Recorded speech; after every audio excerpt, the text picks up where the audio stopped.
कभी कभी लाइफ में क्या करना है इससे ज़्यादा ज़रूरी होता है क्या नहीं करना है। ऐसा ही हमारा स्टॉक मार्केट में क्या लेना है उससे ज़रूरी होता है क्या नहीं लेना है। दोस्तों, हम आज समझेंगे कुछ स्टॉक है उसको हम लोग कोमा स्टॉक बुलाते हैं, वो नहीं लेना है। मेरा नाम है Anand Patil, trader, investor and mutual fund adviser. जो मैं आज डिस्कस करने जा रहा हूँ कुछ एक 15 स्टॉक आपके लिए लेके आऊँ जो नहीं लेना है।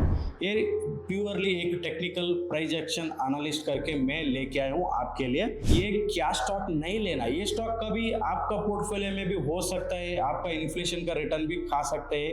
ये जो भी स्टॉक मैं बताने जा रहा हूँ, कभी आपका पोर्टफोलियो में है तो एक बार रिव्यू करना पड़ेगा, अदरवाइज वो स्टॉक कभी आएगा सोचकर आप लॉन्ग टाइम इन्वेस्टर बनेंगे, वो रिटर्न नहीं देगा। ऐसा भी आपका लाइफ में भी होता है, स्टॉक मार्केट में भी होता है। कभी एक दिन आएगा, वो नहीं आएगा।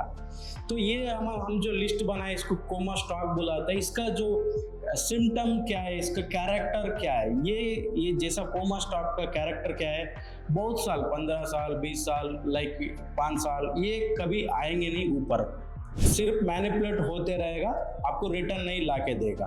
तो ऐसा वाला स्टॉक से कभी आप एवरेज करते रहते हैं, बहुत सारे स्टॉक में एवरेज करते रहते हैं, आप एवरेज करते रहेंगे, जिंदगी में वो प्राइस वापस नहीं मिलेगा। ऐसे सबका साथ होते रहता है। मेरा साथ भी बिगिनिंग स्टेज में एक 2014-15 में मेरा लाइफ जो स्टॉक मार्केट जर्नी शुरू की, मेरे साथ भी बिल्कुल ऐसे ही होता था। मैं एवरेज करता था, मेरे को वो प्राइस दोबारा नहीं मिलता था। ये होते रहता है। ऐसा स्टॉक में कभी भी हम एवरेज नहीं करना है।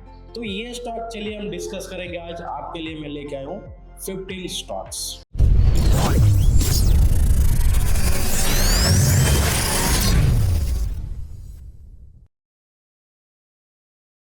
तो पहला जो हमारा स्टॉक्स है सेटको ऑटोमेटिव। सेटको ऑटोमेटिव इज लाइक ये एक ऑटो एंसिलरी का शायद हो सकता है। ये कंपनी सिर्फ मार्केट कैप है 237 करोड़। इसका जो बुक वैल्यू है 47 रुपीज़ ऑलरेडी माइनस है। ये बुक वैल्यू से पूरा माइनस है।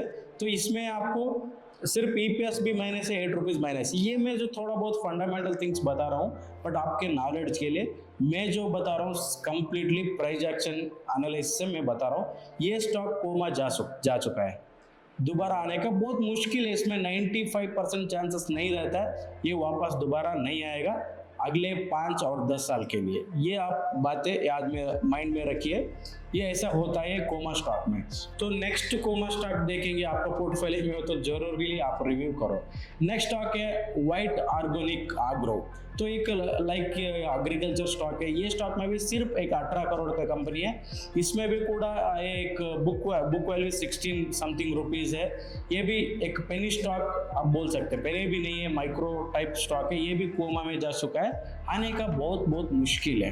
तो ये रिस्की है। अगर आपको ये जैसा लॉटरी टिकट होता है, जैसा होता है, कभी कभी अब 10 स्टॉक आप एक आ सकता है, नहीं ऊपर आ सकता है, अदरवाइज नहीं आएगा।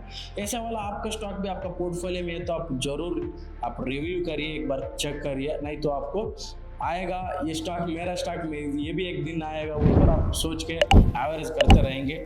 देखिए ये बहुत सारे इन्फॉर्मेशन हम दे रहे हैं, देखिए जरूर आप सब्सक्राइब करिए, लाइक करिए, आपका फ्रेंड्स के साथ शेयर करिए।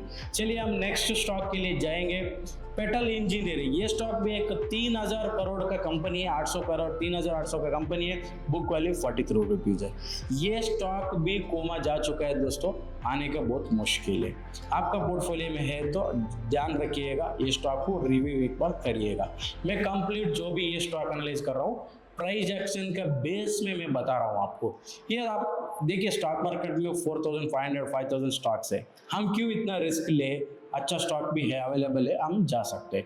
ये पटेल इंजीनियर ये भी कोमा में जा चुका है। नेक्स्ट है विकास लाइफ केयर। ये बहुत सारे लोगों के पास है, मेरा कुछ लाइव वगैरह करते रहता हूँ, मैं रिव्यू करते रहता हूँ, वीडियो में आके पूछते रहता है सर विकास लाइफ केयर के बारे में बताइए। सोचिए ये भी स्टॉक कोमा में जा चुका है। ध्यान रखिए, आपको पोर्टफोलियो में होगा तो एक बार रिव्यू करो। 474 करोड़ से सिर्फ बुक वैल्यू 2 रुपए है। ये भी ईपीएस भी माइनस है, सम 5 पैसा माइनस है। तो ईपीएस क्या जरूरी होता है, ईपीएस मतलब क्या है, तो ये कंपनी हमारा जो पैसा लेके उस पर काम पे लगा के कितना पैसा हमको अर्न करके देगा, कितना जो अमाउंट हमको अर्न करके देगा, ये खुद माइनस में अर्न। ये सब फंडामेंटल बातें है सिर्फ जनरल नॉलेज के लिए। आपको जरूरी है, आपको जानना है तो प्राइस एक्शन ही सीखना पड़ेगा। टेक्निकल एनालिसिस बोलकर भी हम बुलाते हैं। जिसको भी इंटरेस्ट है, हमारा वीडियो के नीचे हम गूगल फॉर्म डालेंगे, उसमें फिल करिए आपका डिटेल्स, आप प्राइस एक्शन कोर्स लाइव भी हमारा ज्वाइन हो सकते हैं।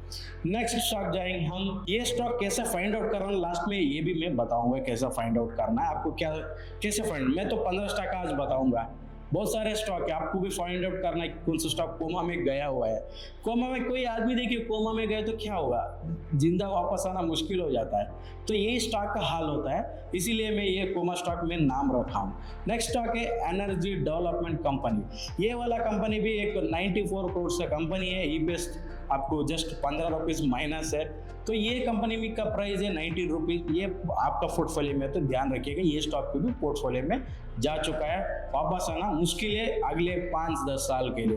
5-10 साल आप उसमें रहेंगे। देखिए एक इन्फ्लेशन, एक जनरली एक इन्फ्लेशन होता है, एक हमारा इंडिया में 6 to 8% इन्फ्लेशन होता है। अगर एक स्टॉक आपको मिनिमम 10-12% भी रिटर्न नहीं लिया आप, मतलब आप माइनस में जाएंगे। देखो आप एक एग्जांपल, आप 100 रुपये आपका घर में रखेंगे, कोई बॉक्स में रखेंगे 100 रुपये।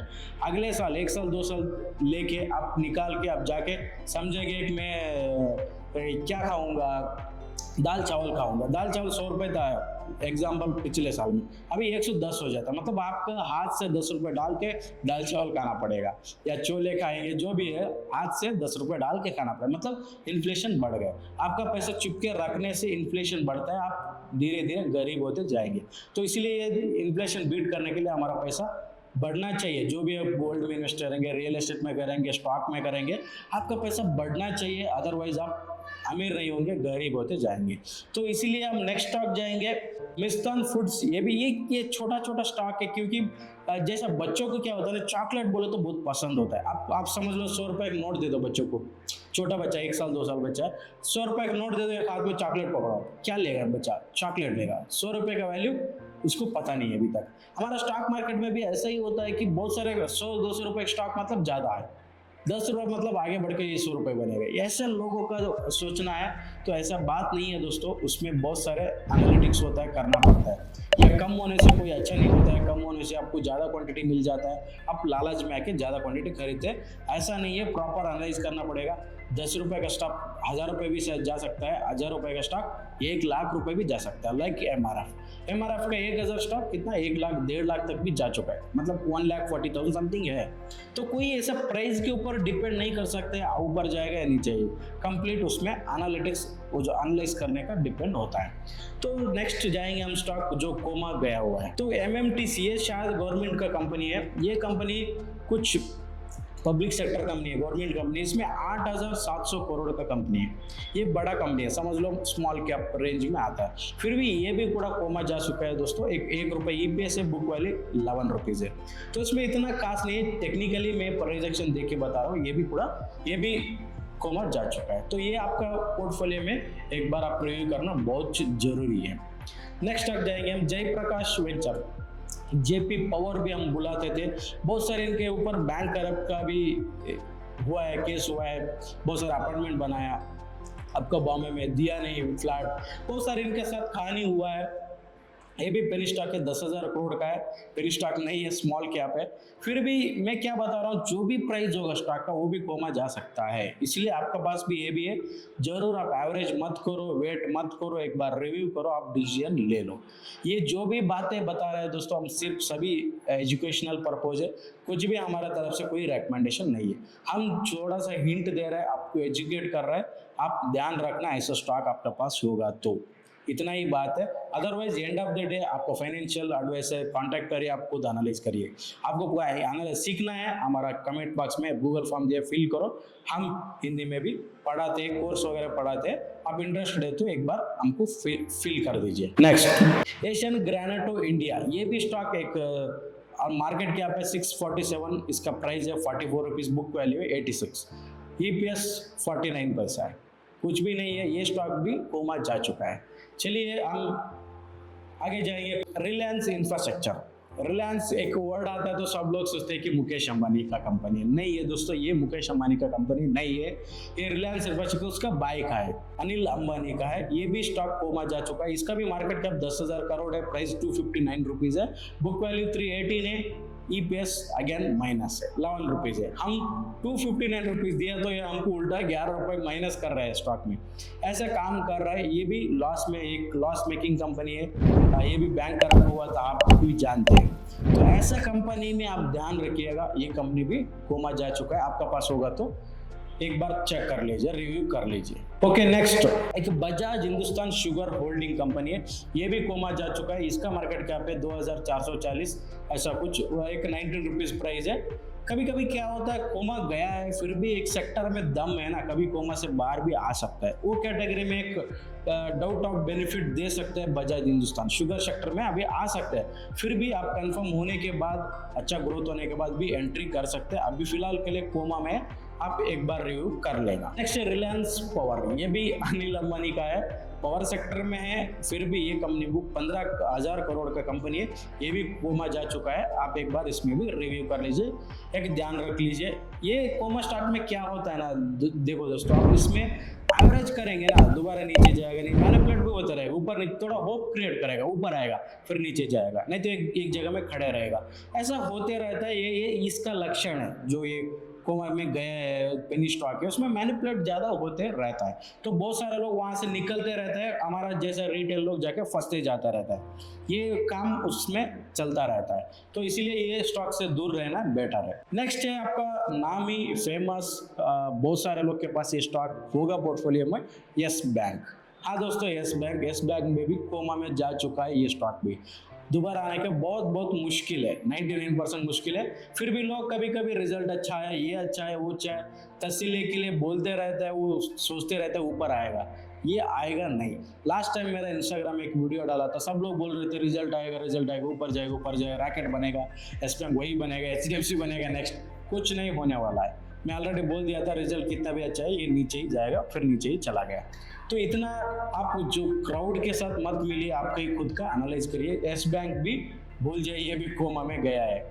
नेक्स्ट और एक नाम का है, ब्रांड है वोडाफोन। आप भी सिम वगैरह यूज कर रहे होंगे, ये भी एक ब्रांड है वोडाफोन आइडिया। ये भी कोमा में जा चुका है। ये देखिए मार्केट कैप 72,590 करोड़ से कंपनी है, फिर भी ये भी कोमा जा चुका है। इसका देखिए बुक वैल्यू 13 रुपीज है, माइनस में है। EPS भी माइनस है। इसका देखिए वो 72,599 मार्केट कंपनी है, मतलब 2,50,000 का इसके ऊपर कर्जा है। तो इसमें बहुत सारे लोगों का भी पैसा आना बाकी है। इंडियन गवर्नमेंट का भी पैसा आना है। एक इंडस टावर बोल कर टावर इंफ्रास्ट्रक्चर करता है, इनका भी पैसा आना है। ये मतलब बहुत सारे कर्जा है, इसमें बहुत सारे प्रॉब्लम है। ये भी एक कोमा स्टॉक है, इसमें भी आप एंट्री मत करिएगा मेरा हिसाब से, तो एक बार रिव्यू करिएगा। नेक्स्ट है सुजलॉन एनर्जी। ये तो बहुत कुछ स्टोरी चला, इसमें बहुत कुछ चला, ऐसे इन्वेस्टमेंट वगैरह है, रिवर्सल हुआ, सब कुछ बढ़िया हुआ। मगर ये स्पेशली ये स्टॉक कोमा का गेट के पास खड़ा है, समझ लो गेट के पास खड़ा है। ये गेट है, गेट के पास खड़ा है। मैं या अंदर जाऊं या बाहर जाऊं, अंदर जाऊं, इसमें एक कंफ्यूजन चल रहा है, क्योंकि इसमें म्यूचुअल फंड खरीदा, FSS खरीदा, DS खरीदा, बहुत सारे स्टोरी इसमें चल चुका है ऑलरेडी।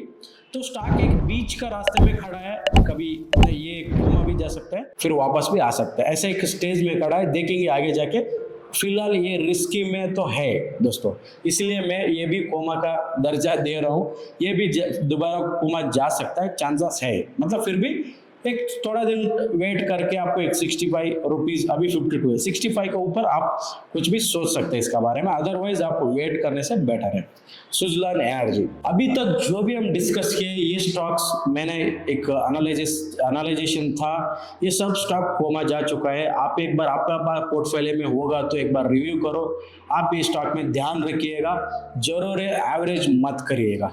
ये मेरा एक एनालाइजेशन था। आपको ये एनालाइजेशन पसंद आया तो आप कमेंट करिए, आपका पास ये जो सारे स्टॉक में आपका पास कौन सा स्टॉक है, क्या सोल्यूशन है, हम भी वो बताएंगे। कमेंट करिए, लाइक करिए, सब्सक्राइब भी करिएगा। ये जो भी स्टॉक बताए इसके बारे में इन्फॉर्मेशन चाहिए तो कमेंट जरूर करिएगा। नेक्स्ट मिलेंगे ऐसे ही दमदार वीडियो के साथ मिलेंगे दोस्तों। सबको बाय बाय।